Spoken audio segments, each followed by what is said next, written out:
Assalamualaikum warahmatullahi wabarakatuh. Balik lagi bersama saya dengan materi analisis regresi linear. Oke, kita masuk aja langsung ya. Pertama, kita pahami dulu apa tujuan dari analisis regresi tersebut.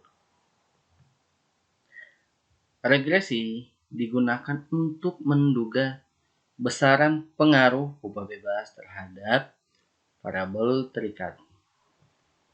Dengan tujuan ya, untuk mengetahui ubah bebas mana yang signifikan mempengaruhi variabel terikat, seberapa besar ubah bebas mampu mempengaruhi ubah terikat, dan menduga perubahan ubah terikat yang diakibatkan oleh ubah bebas. Adapun asumsi dari regresi, yang pertama adalah uji normalitas, kedua homoskedastisitas, yang ketiga autokorelasi dan multikoliniaritas. Kita masuk contoh kasusnya. Misalkan kita akan duga di sini ya dalam kumparan teks dan sains. Misalkan dalam tekno mengatakan begini cara hitung pendapatan selegram berdasarkan followers. Oke, ini contoh kasusnya. Kita misalkan ambil data 100 selegram. Oke. Di sini saya dapat 100 data misalkan ya. Kita punya 100 data ya. Nah, kita analisis. Sebelum kita analisis, kita uji asumsi dulu.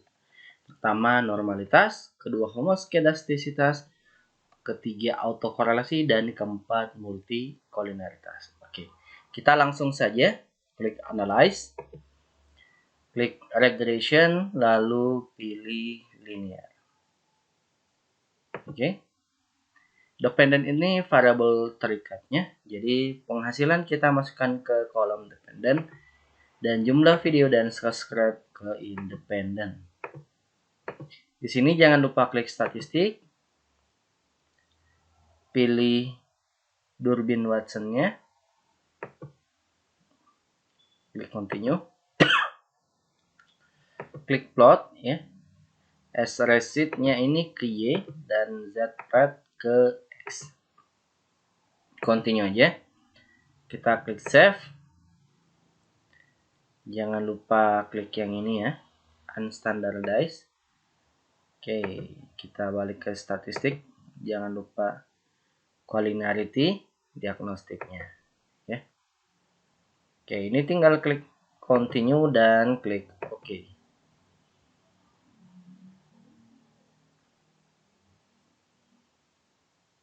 Oke, di sini ada tabel Durbin Watson-nya ya.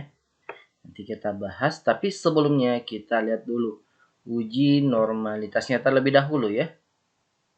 Berarti kita masuk ke sini ya. Ada residual. Oke, kita uji normalitas dulu ya. Klik analyze ya. Tapi sebelumnya teman-teman harus pahami dulu uji normalitas itu hipotesisnya bagaimana. Oke, di sini saya sudah buatkan ya. Ini uji normalitas ya. Hipotesisnya H0 itu residual menyebar normal, H1-nya itu residual tidak menyebar normal. Dengan ketentuan jika nilai signifikansi lebih kecil dari alfa maka terima 1, dan jika nilai signifikansi lebih besar dari alfa terima H0. Oke, ini outputnya, tapi kita running dulu ya. Kita klik analyze, pilih deskriptif, klik explore, lalu yang residual ini unstandardized-nya kita pindahkan ke dependent ya. Jangan lupa di plot kita klik normality plot. Ini continue aja, lalu klik OK ya. Ini hasil uji normalitasnya ya, yang ini ya. Kita lihat nilai signifikansi dari metode Kolmogorov-nya itu 0,89 atau lebih besar dari alfa ya. Karena lebih besar dari alfa, maka kita tarik kesimpulan bahwa residual kita sudah menyebar normal, ya. Sehingga asumsi normalitas kita sudah terpenuhi. Selanjutnya kita uji kedua, homoskedastisitas, ya.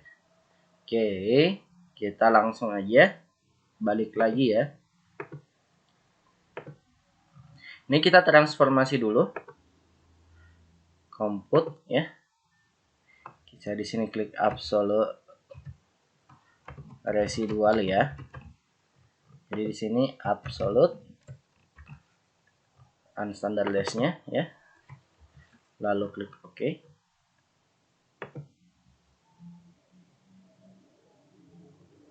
Nah, kita balik dulu ya. Ini nilai residualnya. Jadi tinggal klik analyze ya. Regression, pilih linear. Jangan lupa di reset dulu ya. Jadi absolute residualnya kita ke dependent dan kita pindahkan semua variabel ininya ya, variabel bebasnya ke kolom independen. Ini kita tinggal klik OK saja. Di sini kita lihat ya bahwa semuanya lebih besar ya, lebih besar dari alfa, sehingga sudah dianggap homogen, baik jumlah video dan jumlah subscribe. Jadi semuanya dianggap homogen, sehingga asumsi homoskedastisitas kita sudah terpenuhi ya. Di sini homoskedastisitasnya. Selanjutnya adalah uji autokorelasi. Ini hipotesisnya ya. Jika nilai durbin Watson itu lebih kecil dari durbin lowernya atau lebih besar dari 4 kurang durbin lowers, maka hipotesis 0 ditolak, yang berarti terdapat autokorelasi ya. Oke, kita di sini ya pindah ke outputnya saja. Kita lihat yang hasil awalnya ya. Di sini nilai durbin Watsonnya ya 1,843 ya. 1,83 kita bandingkan dengan tabel durbin Watson. Karena di sini saya pakai dua variabel bebas ya. Maka tabelnya itu di sini ya, ini hasilnya. Nilai durbin Watsonnya 1,843 ya. Sedangkan tabel durbin Watsonnya ini ya. Kita lihat K-nya saya anggap 2 ya. Variabel bebasnya ada 2. N-nya itu banyaknya amatan. Jadi saya tinggal ke bawah cari amatan ketika amatan saya 100. Di sini ini DLDU ya. Itu untuk variabel bebasnya, jumlah variabel bebasnya. Di sini ya. Ini DL-nya 1,637 ya, 100 1,637 dan DU-nya itu 1,7152. Oke. Kita lihat di sini.